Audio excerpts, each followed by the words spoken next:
the usual characteristic manner of being different and usually trailblazing, as well as its steady march towards achieving the status of a mega city for the state, the present administration from inception decided that it will give account of its stewardship to the populace every 100 days. On July 2nd, 2008, it was 400 days of the administration of Babatunde Raji Fashola. Indeed, it has been a journey of setting targets and meeting them, a story of purposeful policies and their implementation as a benchmark of the present administration. Apart from the fact that this kind of forum has become necessary over time, considering the UN Habitat report that the state's population will hit about 25 million by 2015. The administration also considers it very appropriate to present and interact with different sectors of the public at each 100 days interval in order to gauge the public reaction to its performance.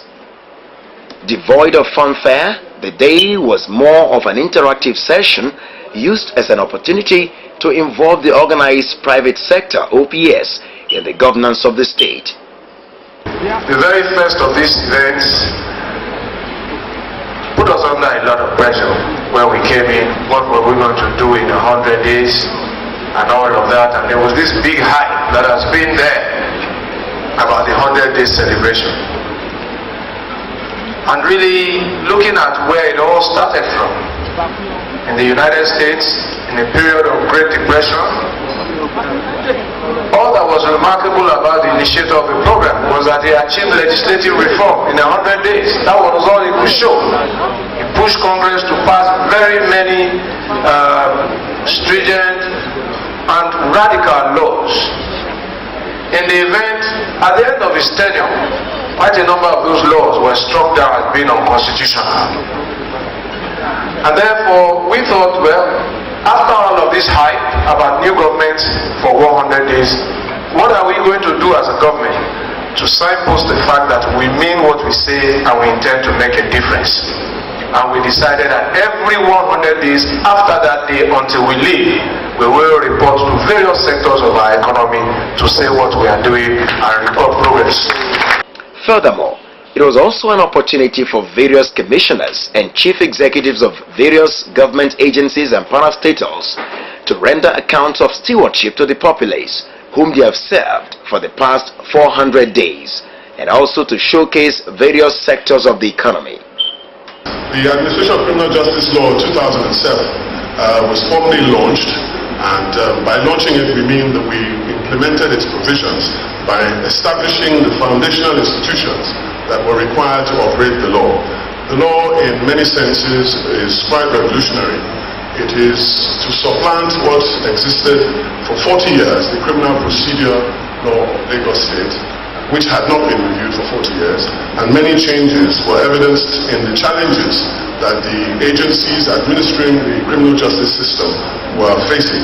The agencies concerned with administration of criminal justice are the Ministry of Justice in its prosecution, the judiciary, the judges and magistrates, the prison system and the Nigeria Police. One of the major reforms passed by the agency, by the law, was to prepare the agencies to perform in a much speedier and fairer manner and an efficient way in consonance with international standard practice in the area of criminal justice. For instance, police officers are charged to notify the arrested persons of the reasons for their arrest, and there is now a duty to inform the officers in the Office of the Public Defender, established by Lagos State Government, of the right for free legal representation. The magistrate courts are also empowered to supervise all custodial orders, which helps to ease the effect of people being incarcerated and seeking to be brought to court, which is often known as habeas corpus. Also, the new non-custodial procedure that was established by this law is something that is in practice in other jurisdictions, but is being introduced in Nigeria for the first time. and this is the non-custodial disposition of community sentencing. Essentially, this means that where an offense is committed and there is the option of fine or remand, the magistrate or judge now has the option of giving service of community undertaking in the nature of environmental sanitation or other reformatory conduct for a number of hours, agreed to be supervised by social development workers. This is very important because of against the background of congestion in the prisons and against the background of the need to enforce many public disorder offenses that I'll talk about in a minute. Another innovation in the new law was the establishment of a new bail procedure. The new bail procedure introduces the establishment of bondsperson. As many of you may know, till date, the issue of bail has been held in the hands of touts who often constitute themselves into professional sureties. Now there is a profession called the bondsperson, and these are the people who are empowered, they're registered, and from, I think it's going to start in about 2 weeks' time, the Chief Judge is, as I speak, addressing an international press conference on this point, and he will start registering bondspersons in Lagos State. We have about 1,699 schools in Lagos. More than the number of schools actually in Ghana as a country. So what we've done is to actually do 51 primary schools. We've reconstructed 51 primary schools, 60 junior secondary schools. 43 of those are actually real construction, and 17 of those are fenced, and I will talk about the essence of that later. Also, we have 77 senior secondary schools that we just rehabilitated. Some of the pictures, these are the data that are a little bit slower than me. Some of the data that we have here is, I want to see the construction of, for example, among the junior secondary school. You can see the state it was before, and then we are moving progressively. On the right here, you can see the new primary school. This was what it was before. This year we are paying the WAEC fees for 60,000 students. And in a way that is poverty alleviation. Because, you know, interestingly, about 2 weeks ago, I was in Calabar, and I saw a young lady that was coming to Lagos, and I was engaging this young lady. And the only reason why she came to Lagos was to be a house girl in order to pay her WAEC fees. So you cannot imagine if we are paying the fees for 60,000 people is a form of poverty alleviation. The same thing we are doing with the NAPTEP. The TAB NAPTEP is the exam that people in technical school do. We are paying 43,000 students their fees for about 8,803 state entities. We're giving them scholarships. And then the most important for us now is we've ordered textbooks in 5 key areas: English, mathematics, physics, chemistry. We've ordered books, so as from next year, every child in public school in Lagos will have free books. Witnessed by an impressive audience, which included captains of industry, bank executives, business moguls, former ministers, security officers, and so on, the administration used the forum as a feedback mechanism to gauge how much of the plans, programs, and policies of the administration the audience identified with and received suggestions on how to improve on what has been done so far.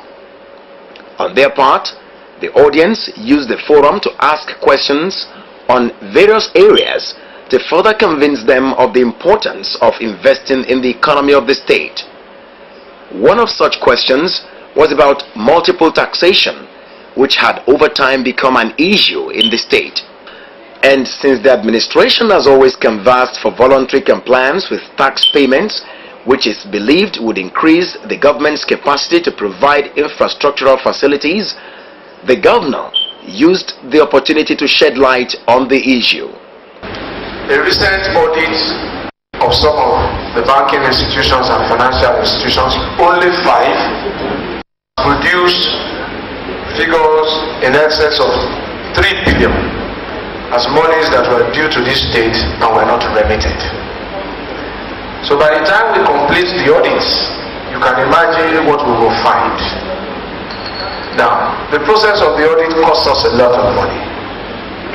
and it therefore reduces the gross value of money that is available to us to provide services that support and sustain your businesses. And when the gentleman, I believe it was Mr. Lawal, was complaining about the manufacturing sector and all of that, it's an infrastructure challenge. If you keep money away from us, do you want to build the roads yourself? And we have to send people after you? Now, we are doing everything that we possibly can do.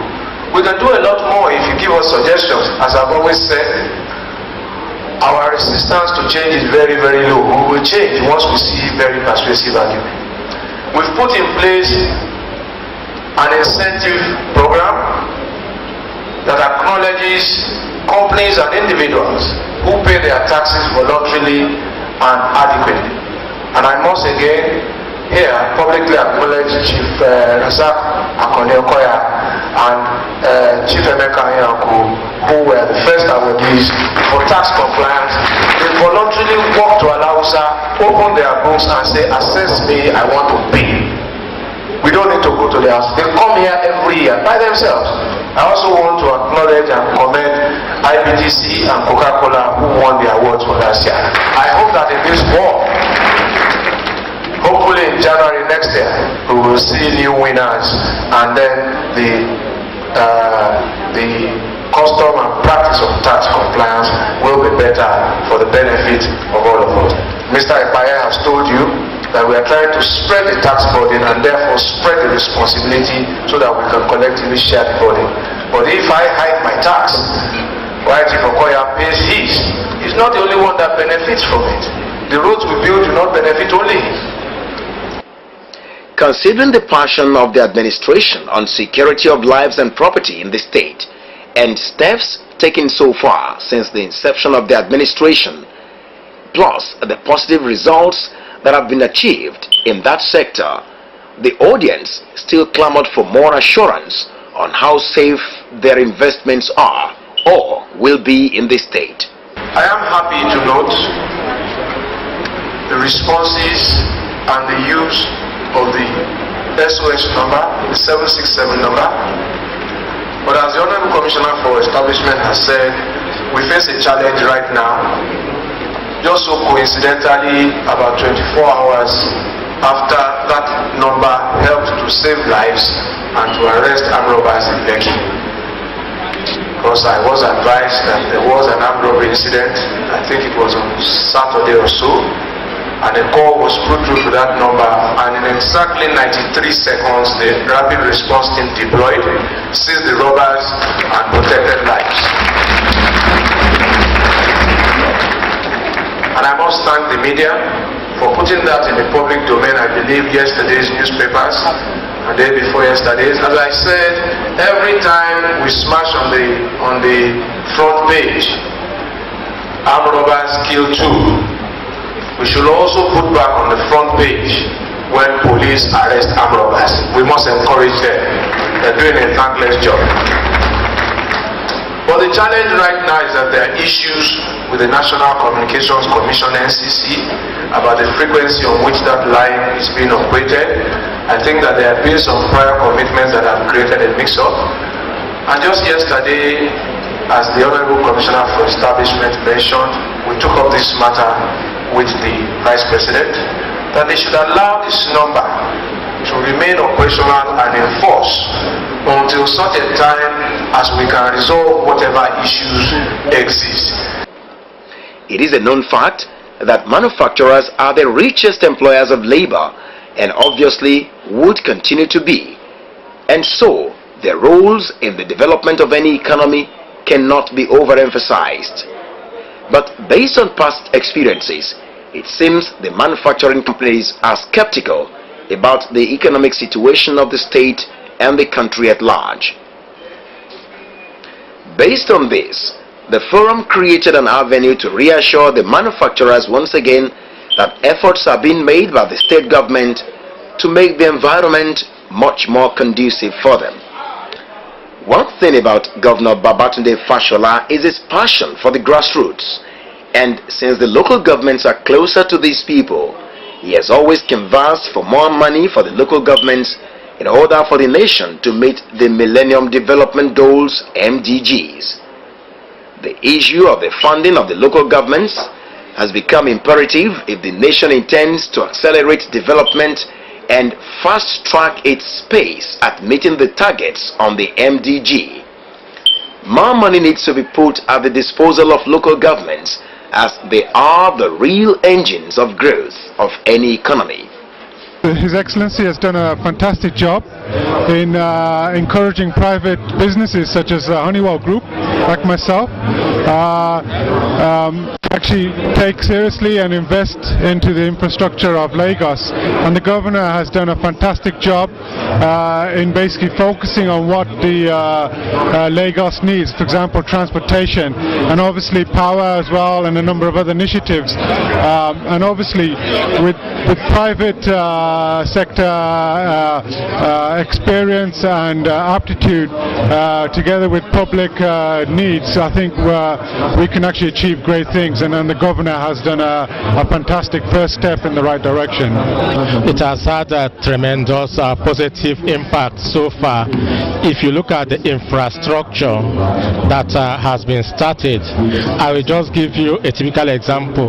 The Lekki Road, which has been completed currently, is a major development. It's a very major achievement, because when you look at it, before the completion of that road, the kind of traffic that used to be there was such that people were discouraged from going towards that place.